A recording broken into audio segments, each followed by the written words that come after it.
Encontros essenciais com o Cristo. Imagine você no meio de uma tempestade. A tempestade externa reflete, expressa apenas a tempestade interna. Nuvens pretas, chuva intensa, raios, trovões.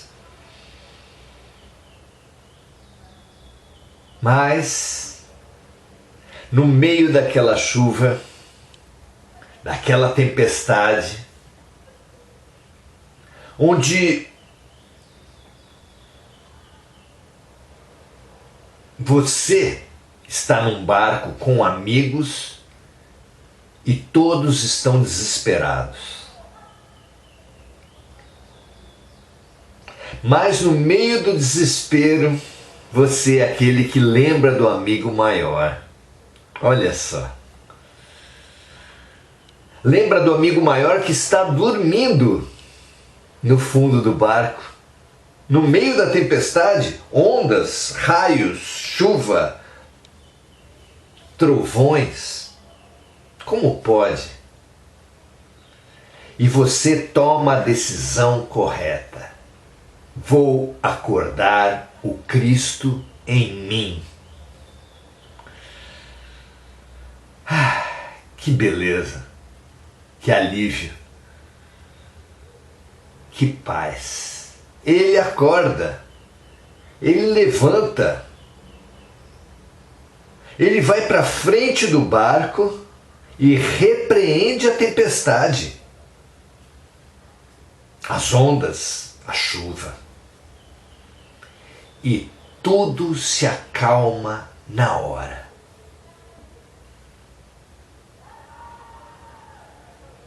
Com uma música infantil, alegre, confiante, vigorosa, com Cristo no barco, tudo vai muito bem.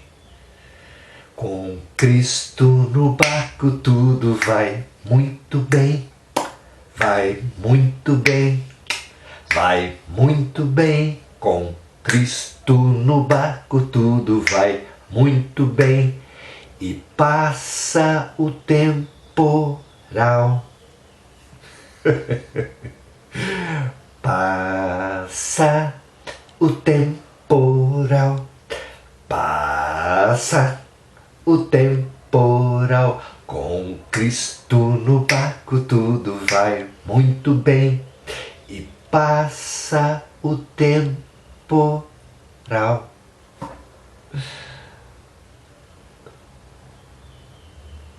Lembre-se dessa imagem. Imprima essa imagem dentro de você. Quantas tempestades, quantos temporais iremos passar?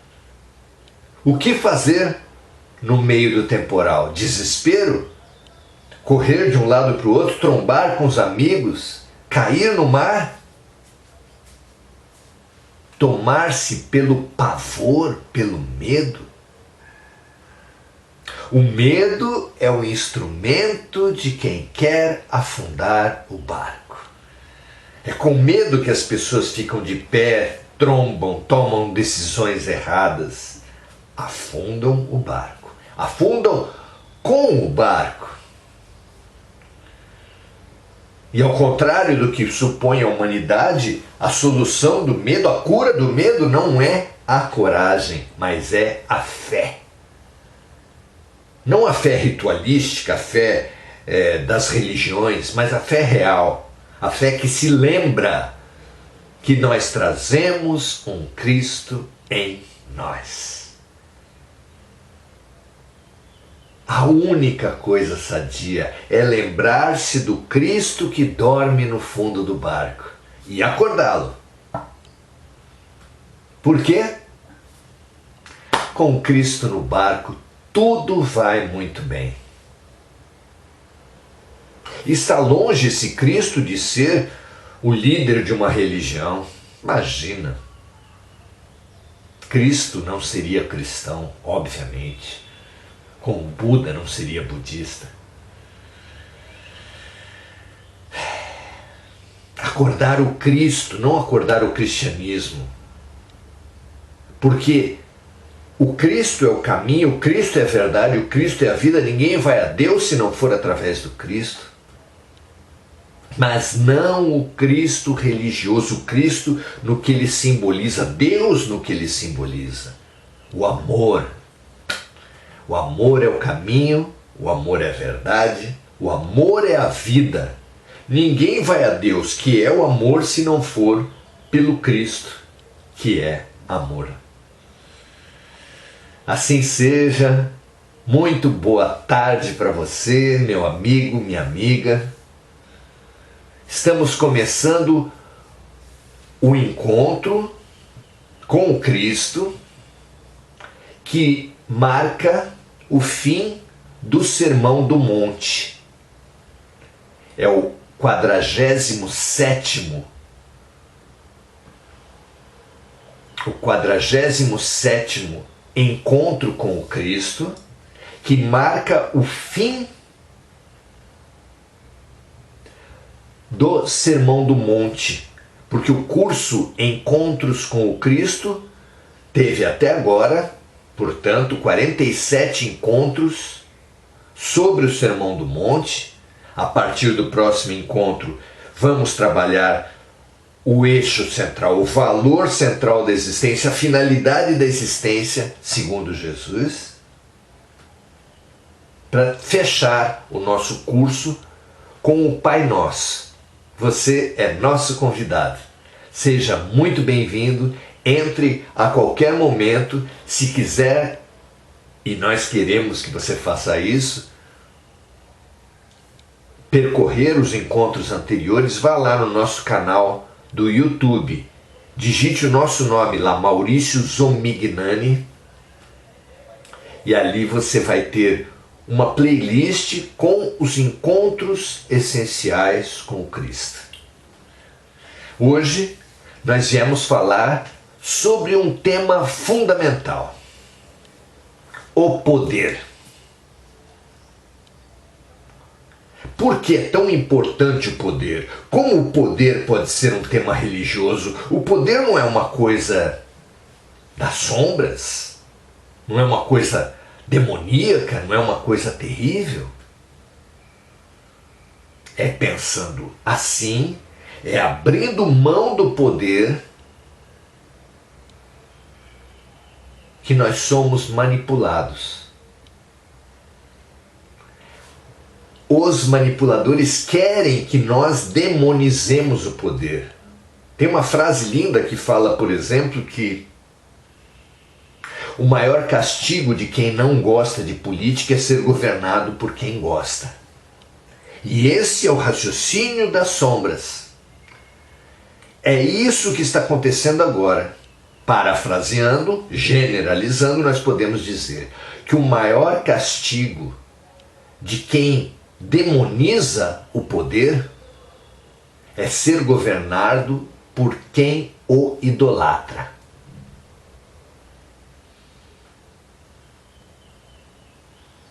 As forças espirituais em articulação com as forças materiais encarnadas, que idolatram, que vivem em função do poder,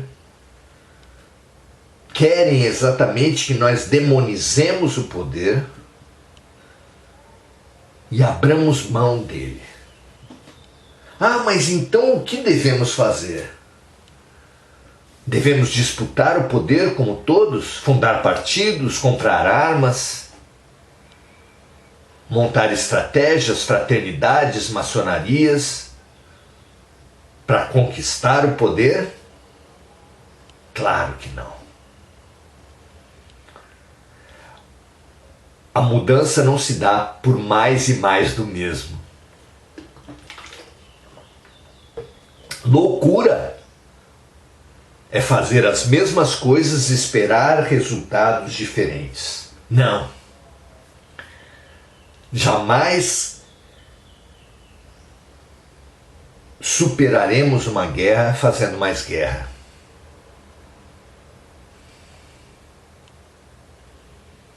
Para alcançarmos a paz, precisamos entender que o poder em si não é ruim. Ruim é o que temos feito desse poder. Tome o poder, simbolize o poder, concretize o poder numa faca, por exemplo. Uma faca é um sinônimo de poder. A faca é boa ou é ruim? Pergunto para vocês. É possível haver uma cozinha, uma casa, uma família sem uma faca? É possível cozinhar, é possível se alimentar, fazer uma refeição qualquer sem uma faca? Mas a faca pode ser terrivelmente mal usada. Então, é a faca que é ruim ou é a atitude com a qual vamos para a faca? O poder é ruim ou é ruim a atitude com a qual vamos para o poder? Ou é ruim o que temos feito do poder? Como concebemos e como praticamos o poder? O que você acha? Os últimos 2 versículos do Sermão do Monte, lá, o final do capítulo 7 do Evangelho de Mateus, versículos 28 e 29,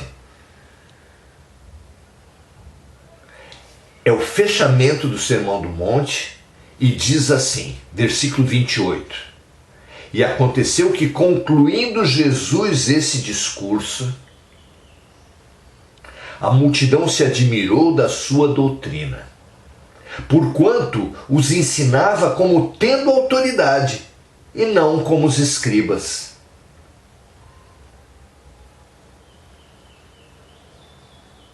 Perguntaram os escribas para Jesus mesmo, com que autoridade curas, ensinas? De onde vem a autoridade de Jesus? Os escribas supunham que a autoridade vinha do mestre, da pessoa importante, do rico, do príncipe, do exército, com o qual você se aliou para ter poder.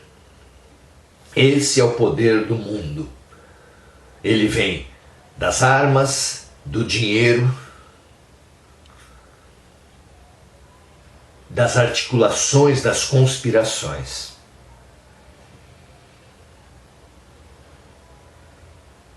Esse poder traz a derrota mesmo na vitória. Quando alguém ganha uma guerra, angaria tantos inimigos, tanto ódio,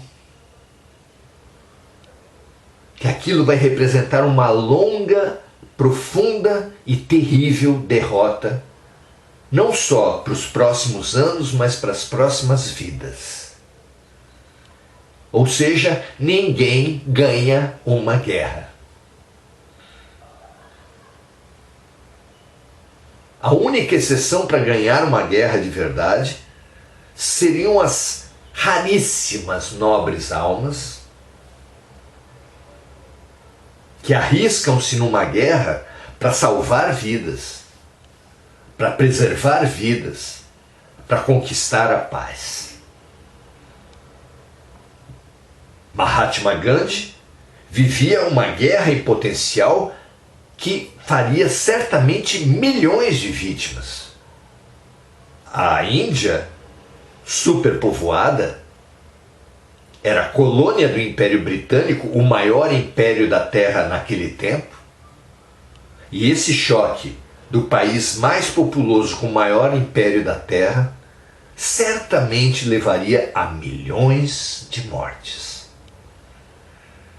E essa grande alma, Mahatma, que é o título de Gandhi, quer dizer exatamente grande alma, ele conseguiu. Quando tudo indicava morte, sangue, sombras, vinganças, guerras, ódios, Ele conseguiu fazer daquilo uma lição de paz que perdura até hoje e vai perdurar para sempre na alma de todos os homens lúcidos. Mas é uma exceção. Quantas guerras de independência foram feitas como escolas de paz? Não é? Com que autoridade Jesus pregava? Com que autoridade Gandhi se conduziu? Há uma outra autoridade, há um outro poder que não seja o poder humano dos partidos, dos grupos, das fraternidades, das maçonarias, das armas, do dinheiro, da violência? Há. E muito concreto. Não é teoria, não é filosofia como utopia desligada da realidade, mas é concreto.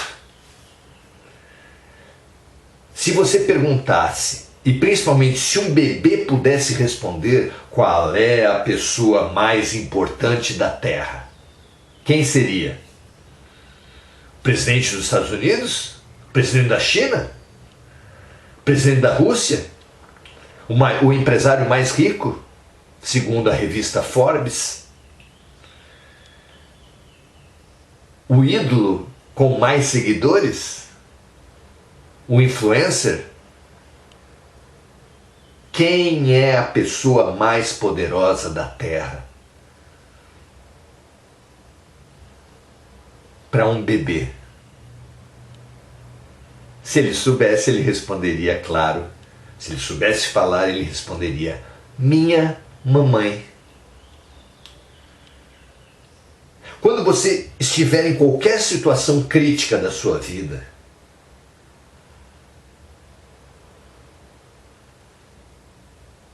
você vai saber quem é o maior poderoso.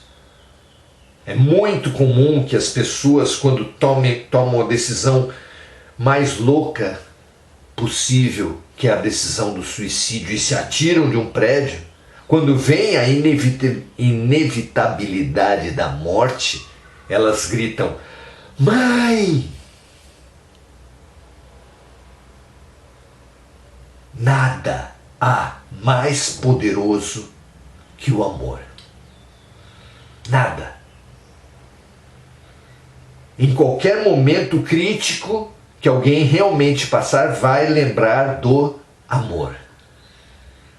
Qualquer um de nós, se nos for dada uma morte suave, na qual pudermos ter plena consciência de que está acontecendo, você olha para o médico e ele desvia o olhar, você olha para os seus parentes e vê lágrimas nos seus olhos, e você percebe que está próximo da morte, do que você vai lembrar? Desses poderes da terra? De quanto dinheiro você tem no banco? De quanto das armas que você tem? Da munição? Dos seus projetos de poder? Da fama? Do que você vai lembrar? O suicida, o bebê, o moribundo são exemplos claros de momentos de nossas vidas em que nós temos a evidência de que todo poder real vem do amor. Na Bíblia, no Antigo Testamento, está colocado: todo poder vem de Deus. E Deus, como revelou Jesus, é amor.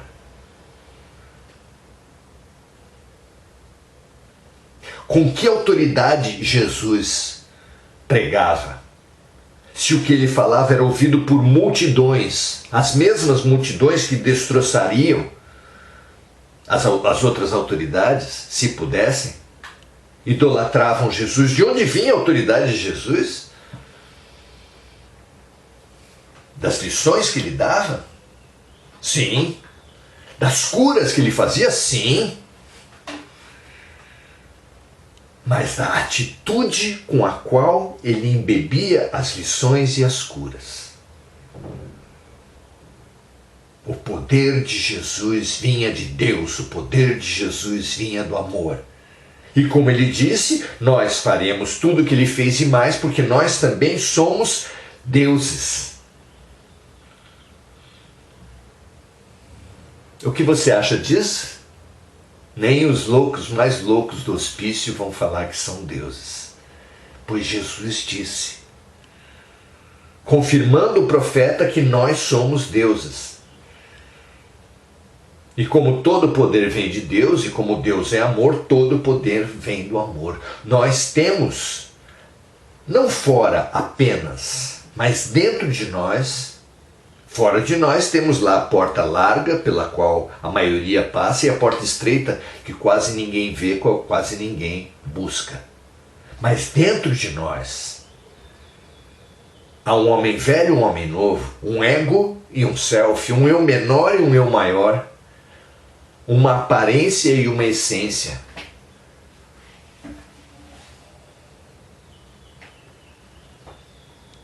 No lindo, maravilhoso momento em que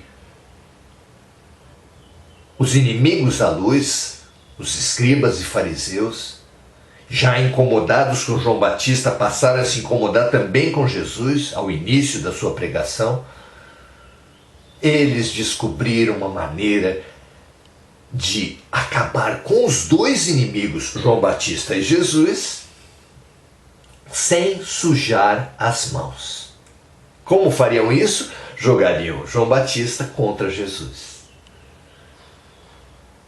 Um atingiria o outro, um anularia o outro, e eles, escribas e fariseus, manteriam o seu poder.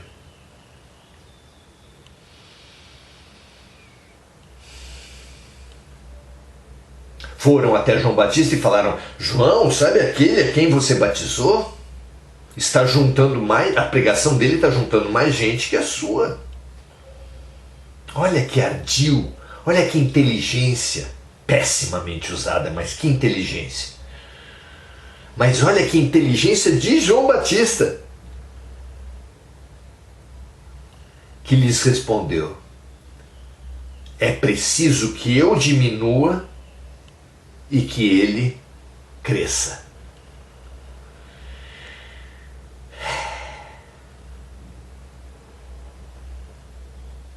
É preciso que que o nosso eu aparente, que a nossa máscara diminua, seja anulada, seja arrancada, para que o eu verdadeiro, o eu essencial, cresça e se manifeste.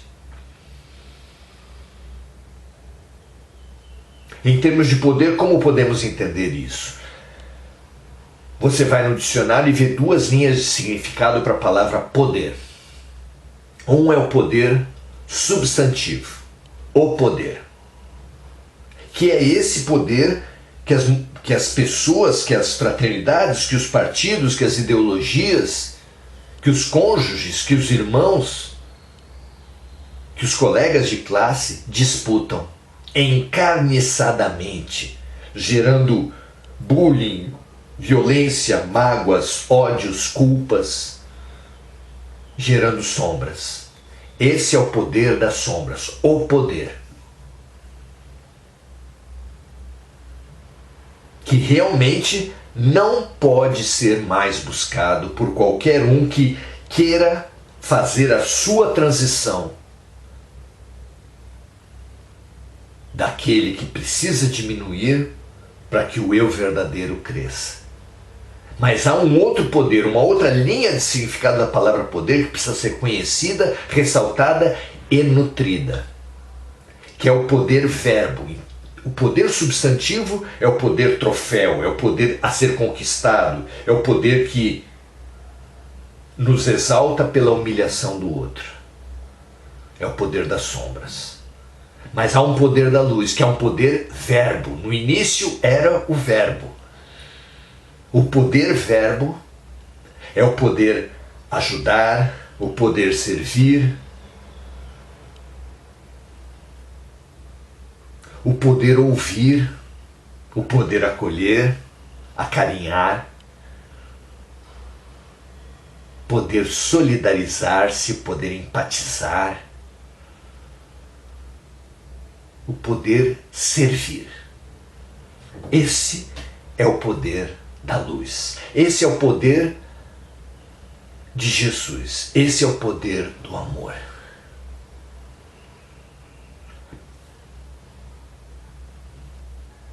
Vale a pena demonizar o poder, abrir mão do poder?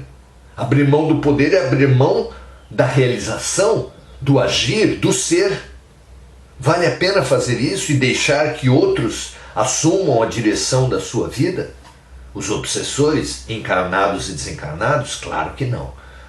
Vale a pena entregar-se para esse modelo de poder que tem gerado tanto ódio, tanta culpa, tanta vingança, tanta violência?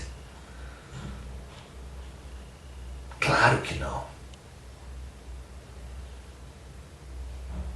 Mas se o bom caminho, se a porta da expansão, se a porta do eu essencial, do renascimento, da autotransição,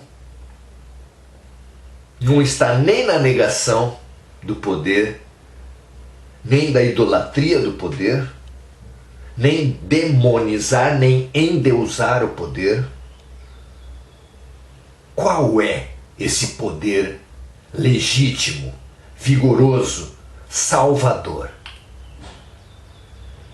Quem quiser ser o primeiro, seja aquele que mais servir, disse Jesus.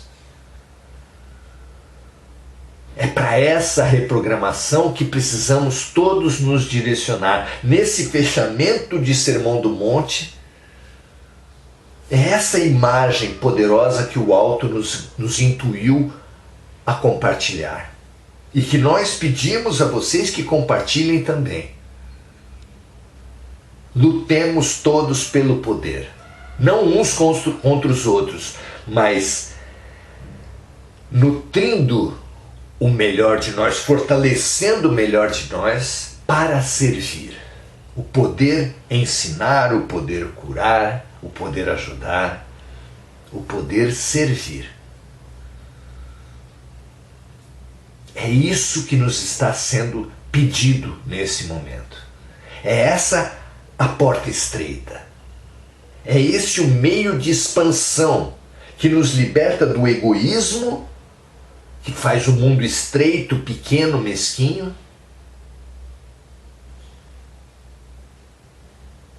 para o amor universal, que faz o mundo pleno, total, através da compaixão. É fazendo aos outros o que gostaríamos que nos fizessem. A essência do servir compassivo,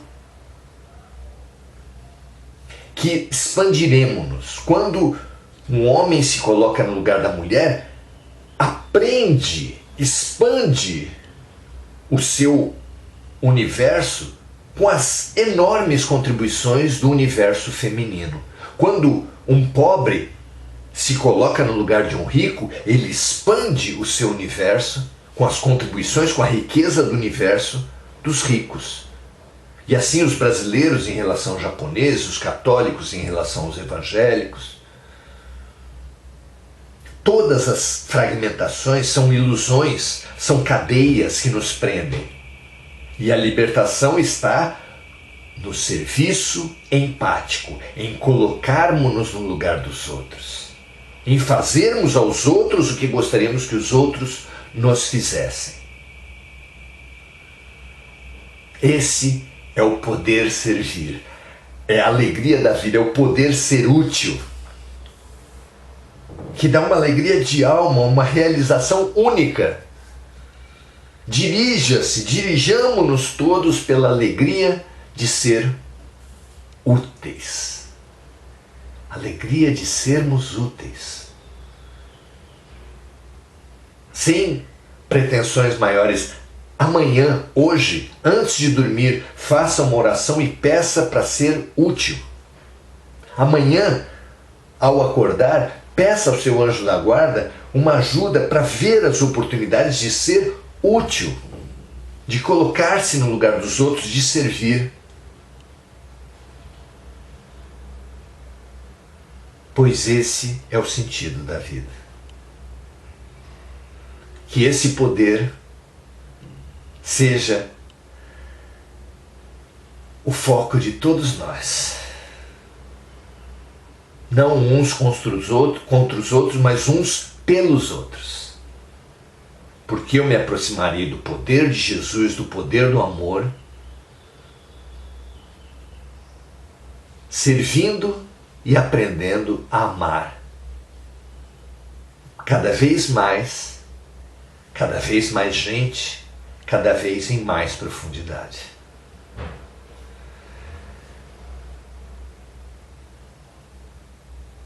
Que o amor assuma a direção da terra, dos países, dos partidos, das indústrias, mas que nós tenhamos claro que isso só vai acontecer quando o amor assumir a direção de nossas vidas. Que assim seja, graças a Deus.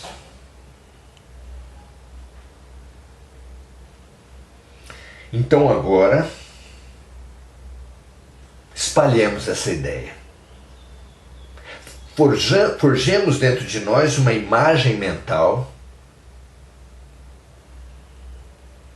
de uma multiplicação desse poder.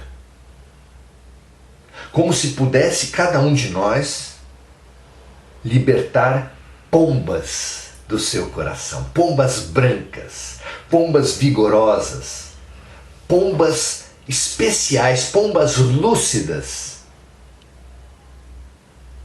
Um tipo de pomba único que saiba abrir gaiolas de pombas. Imagine que do seu peito sai uma grande revoada de pombas brancas. Dessas pombas.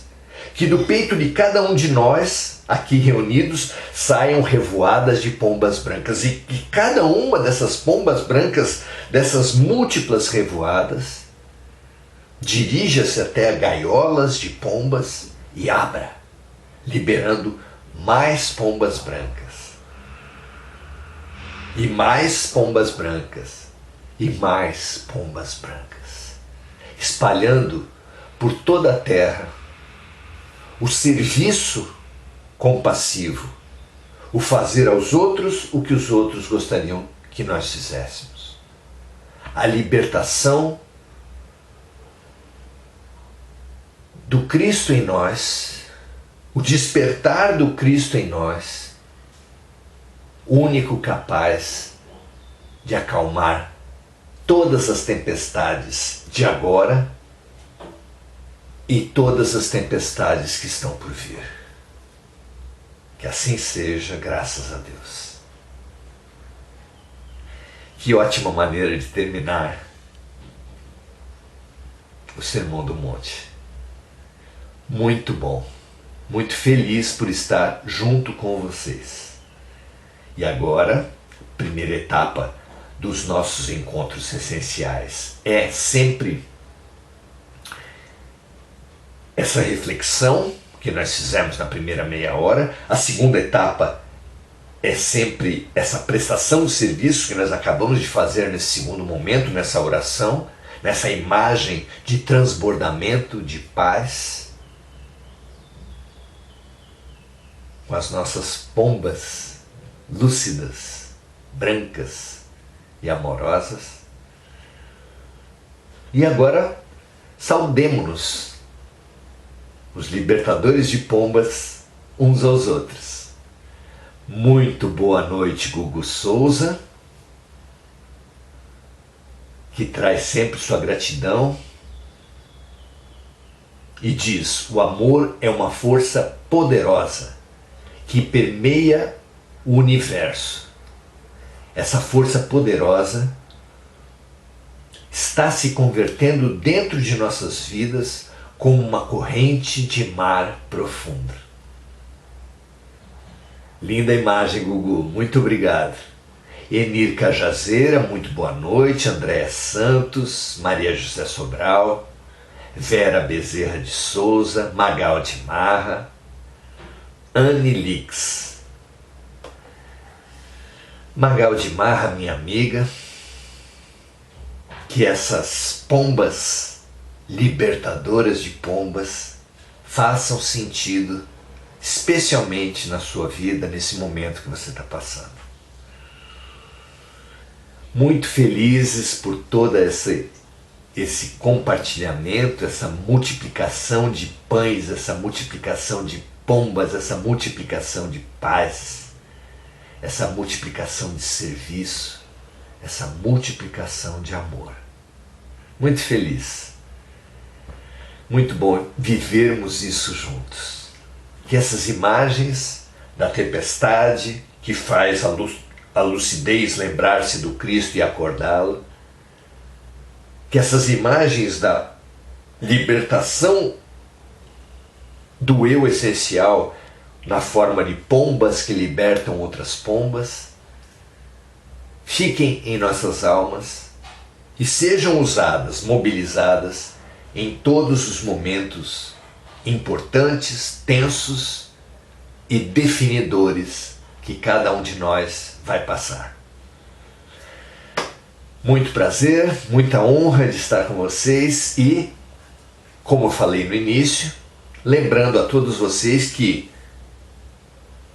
em primeiro lugar, continuaremos nos reunindo às 18 horas no Oração Ação todos os dias e domingo que vem começaremos uma outra pequena etapa do nosso curso, Encontros Essenciais com Jesus, que vai focar no objetivo essencial da existência, na razão do viver, no para que Deus nos criou, para que estamos encarnados, para que vivemos. A finalidade da existência, segundo Jesus. Venha conosco, traga amigos, compartilhe esses momentos, porque o mundo e cada um de nós precisa e porque é dando que nós mesmos receberemos. Paz e bem, muita luz, ótimo final de domingo. Até a próxima!